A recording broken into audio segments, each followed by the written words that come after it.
Fare comunità per essere più sicuri, vice sindaco Michelon, qual è il senso di questa serata dedicata al controllo di vicinato? Sì, è una serata informativa intanto per vedere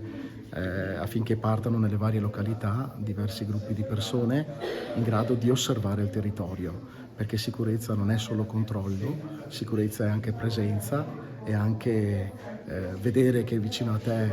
sta un'altra persona e non solo controllarla dal punto di vista appunto della sicurezza, ma anche dei suoi bisogni. E quindi il controllo del vicinato ha proprio questo scopo, di far sì che ciascuno di noi non guardi solo se stesso, ma guardi anche l'altro.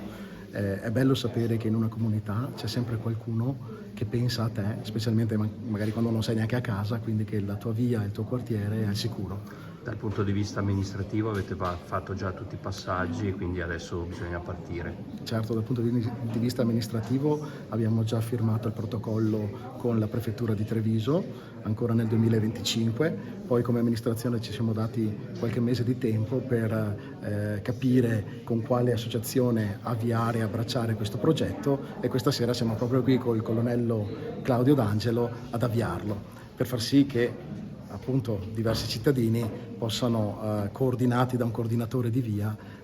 partire con questa attività.